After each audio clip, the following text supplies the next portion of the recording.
In this video, Blair focuses on V1 technique. You may also want to watch the 7 Gears of Skate Skiing episode 14. In the meantime, here is a quick review of those gears.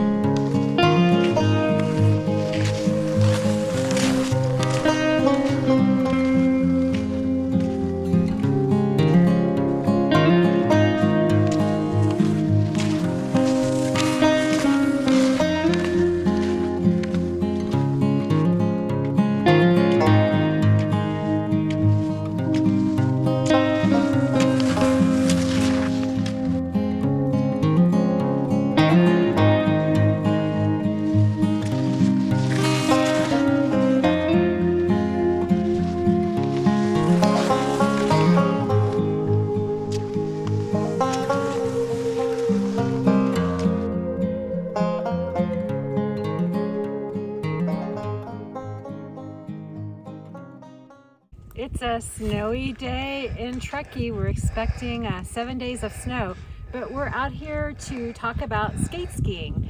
And Blair has been a tremendous help for me when it comes to skate skiing. And one of the biggest things that he taught me that made a big difference was the actual pole placement and where my hands go. A lot of people, you'll see them with their hands way out here like this. But if you get them in closer, you get more balance and you get to use your core more, so you have more strength. In this segment, we can see that Celia's arms are too far to the outside. The result is that you cannot generate as much force. With the same amount of strength, you'll have much greater force for propulsion if the arms are closer in.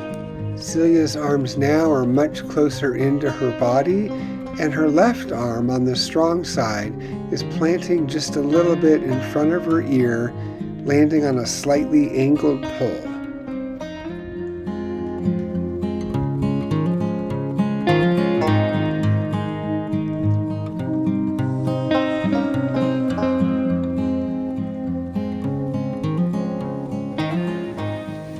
All right, so this one is going to be for skate skiing for advanced beginners. So what I just demonstrated there was the wedge. I won't be talking a lot about the wedge because you'll be taking lessons and making sure you learn the wedge to control your speed on downhills. And then in the beginning, you'll also use the wedge for turning. But what we're going to talk about as the next step for advanced beginners is your timing now should be getting to where it's correct on V1. That's the gear that we'll hone in on. And on V1, you're going to touch both your poles and one ski at the same time and then free onto the other. We'll be showing videos of that. But what's critical is hand position, as Celia just shared earlier. So when people are learning, they get their hands out too far. What we're going to do in review of the videos is look really carefully at the hand position. But essentially, if I'm planting the 2 poles over to the left ski, my left pole is going to plant up not too far from my ear. There's a lot of debate about this, but I believe when you're learning, you should plant an angled pole because that's going to allow you to push in the direction of the ski. And then your other pole has to go outside your other ski. And what I tend to do is plant it also so that both poles, if I'm doing V1 here, both poles are gonna line up pretty well with the left ski that I'm planting with. That way when I push, the forces are in line with the ski. And we'll look at the videos to drill down on that more, but that's the biggest advanced beginner technique. The other thing is that fitness is critical for skate skiing, and so we'll do a little breakout video of just calf stretches. That'll be the first exercise that I'll teach and talk about a little bit. But as we go through the series, we'll be covering all kinds of exercises that'll help you to be a better skier. One last thing is that to become a good cross-country skier, you will need orthotics for your boots, almost for sure. So plan on at least beginning to think about getting custom orthotics. Up here in Truckee, North Tahoe, my favorite place for that is Start House, H-A-U-S, Start House. And they're in Truckee. They do an incredible job. And you'll understand as we go through the progression why you're going to need orthotics. So in V1, we see both poles land with the left ski, and we see that my left hand goes up pretty high, a little bit outside from my ear, landing with an angled pole backwards. And the right pole is more slightly in front of my body, trying to roughly line both poles up with the left ski to push along the left ski.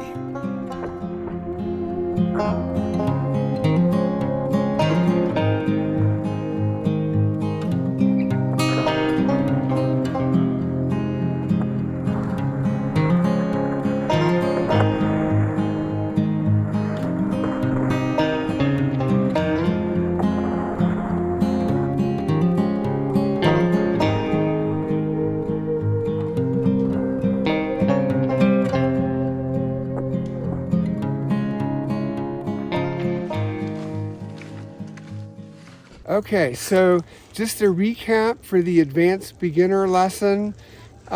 Big thing is work on the wedge in your lessons and in your own practice that I showed at the beginning of the video, and that you're going to learn more carefully with your great instructors where you'll take group lessons. They do a great job here at Tahoe Donner, but all three, Royal Gorge and also in Tahoe City, they all do a great job.